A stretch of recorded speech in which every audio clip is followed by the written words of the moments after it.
ndofarira kuadresa ma-interest pana master h ndo pane ma-interest yenyana mirai kana ndichiti pane ma-interest nditaura kuti you are master h manager, meaning anything concerning master h you have to know, right? I'm not trying to address mambo unhu wavo wakadhakwa kana kuvhura ma-can of worms. I'm trying to remind kuti vanhu, in case people think kuti Poptin blunts, he bluffs, he's blasphemous.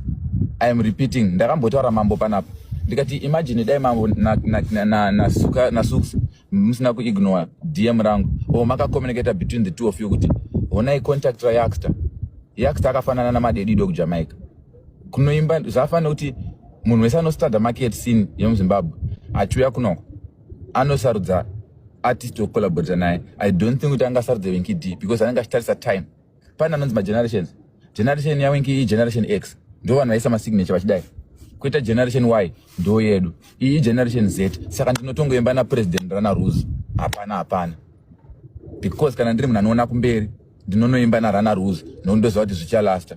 Asi hazvirambidzwe futi kuti uyi favorite artist wangu, mind you inini ndakaimba naMovado, ndakuti ndoda kuimba naMovado ndo dream yangu, same namambo vachida kuimba naCaputon. Saka handina simba rekudza mambo kuti vabhaisa pakutsvara Caputon, asi ndine simba rekumisa mafanzi kuti mukada kucompare Master H naCaputon, naWinky D, muri kubhaisa because muri kuitisa kuti mambo vazotanga kuzvienzanisa naWinky.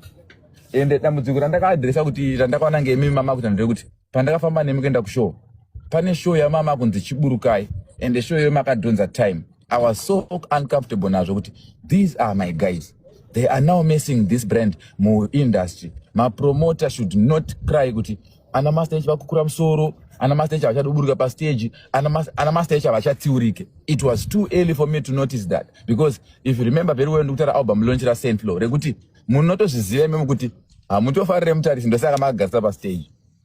Asi kwandiri apa out of war zviri wrong, magarisira makaita pa stage paya vanga vakudawo mambo havafaniri kuboha vanhu. One, saka munhu wese anenge achiona rise yamambo bra ndikunyeperei anonomezha bra. Inini ndiri kukuokai through now, tapedza zamambo. I hope handina pandabata pakasemesa mukuru wangu, kana ndasemesa ndiregererewo. Pane pandashaisha kuti ndataura basa renyu zvakashata. Saka wari yangu nemafanzi ndeyekuti munoziva kuti mudiro wandinoita mambo ndeyekuti dai vaimba naWinky D zvaenda kumberi. Because ndisati ndakrosa border nemba naCaputon anonditarisa pasocial media kuti ndiri nerelevance ipi. Vangani venyu vari panapa, pane vanhu 169 panapa. Vangani venyu vanonida reference. Alright, kuroja chaiko isu semaroji malandlord edu anotiburitsira notice eviction tamba pamba kudara. Kuroja chaiko kunoda reference yokunzi munhu aigara zvakanaka here. Handimuona reference yangu yalendasa ichatondowanise imba kai. Ndo simple example. Pandiri kunoko ndikati ndozivana naMaster H ndokwanisa kuridza stay with me, ndokwanisa kuridza bvira handiti. Asi ndakazofila bad about myself kuti why zvichizoita kunge zvinotongetika automatically so kuti mambo vakurira ndofunga Katrinsa ndavafonera vaona mukoma suks pana ndafutira kuganzirwa panapa, of which it shouldn't be like that. Inini zvira nditori nepfungwa dzakashata maona. Next thing wakubohwa munhu pauri kumufonera ana Master H todotaura nemi but inyaya yekuti hamutidaire, but unenge usina muvhira wambofona in the first place. You understand? Ndakutsvaga way yekuda kupinda Master H kuti afile kunge no Poptin havhairiro. So I'm saying it's so wrong. How many times mukoma sukari amandiona inini ndichidaidzwa kuenda kana na 2 AM. Pane wamakambonawo achiuya kwangu.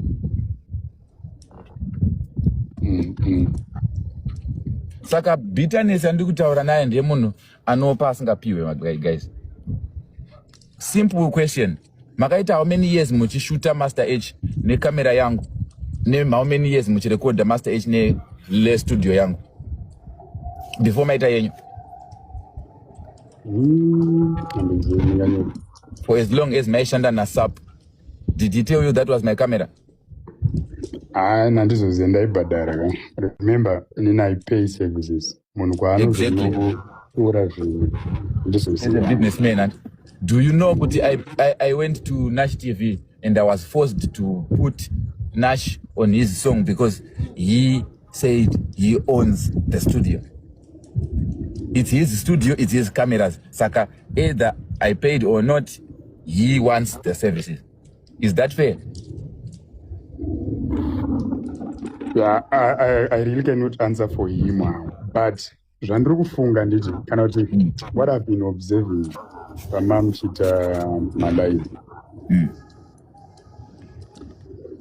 ndine mapoints akawanda andabata and anonzwisiswa nevanhu vari muindustry nekuti vanhu vari outside the industry havafi vakamanzwisisa because sezvinhu zvavanoencounter on a daily basis vandozokuona tazvitaura kana kuti tapost. It's also wise and it's also fair to understand with the bottom line ye conversation yedu Peter saying because I picked good wakati uda kugadzirisa something, if correct me if I'm wrong. And chii chatoda kugadzirisa, what's the major chatinota each, because hatizogadzirise zvese, remember we are only human, but tinofana kunge tine agenda kana kuti tine chatinoda each, it needs to be fixed, if I may ask. I believe it's an irrelevant question because I've been talking about things that need to be fixed, bro. It's unprofessionalism. This is right, unprofessionalism. Okay, in what sense? Yeah, just unprofessionalism. What is professionalism? You should be a professional, right? But Mamba vanakutanga vari unprofessional here muchinditi mwakunda kumujamba ine. Shanda mudaidza izvo zvari kuchitungwiza asida kubva kuchitungwiza. Andakatanga atora unprofessional. Murikuona point yangu ndeyekuti murikuona makudziro amakaita brand ramambo. Mbemejina tine mabrand 10 akadaro muZimbabwe. Of which ndiko kwaziri kuenda nditi. But imagine mabrand yo akazokura asina kubatana asingaimbe ese sezvinoita Japresa naWingidi. Zimbabwe nenda because inini chandakwana kuitika kuZambia hapana ari sacred, hapana muimba asingaimbe neumwe. Same neku South Africa guys. DJ Mapurisa is bigger than Wingidi guys. Say yeah. So I will try to answer to your professionalism. You know what it's a challenge for us as an industry because what I got runotanga pamwe pacho usingatozivi kuti uchaita star, pamwe pacho anenge ari mafreestyle, pamwe pacho tichingotry remember timagetins undozovhunduka paka kuti iwe ndakutobhukwa ndakutobhadharwa. So self-promotion iyoyo asi zvinhu zvatakaendera kuchikoro kunodzidziswa nzaka but ichadzi stage unofanira kunge wadai wabada usoka kutoona dhiri redu rakawanda mamistake kana kuflopa. Saka kutozoona waprofessionalize dhiri redu kaida itori grace pamwe pacho kana kublessing.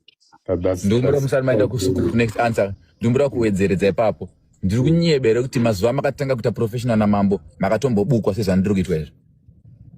Ndo zvazviri ka because it transition. So transition tikuti uri kubva pane chimwe chinhu kuenda pane chimwe. So already tikuti uri kubva. You understand? Ndo pane keyword. So mukubva pane vanosara uchienda pane rimwe level. So it's normal. It's part and parcel of the journey. But then kuside kweunit zvandinofunga, this is according to me or what I've observed, is remember ndambonzoitaura kuchimenshana issue yemacooperates. Remember inini tinenge okay nebond mashare. Exactly. Matora example chaiyo. That's bridge ripo pakati pangu newe. Love ndipo we operate in the same line of work, but we are competitors. But Yamana kupedza kutaura clap hands Bomponda Sugar. I must say you in good hands, guys. Clap hands Bomponda Sugar, guys.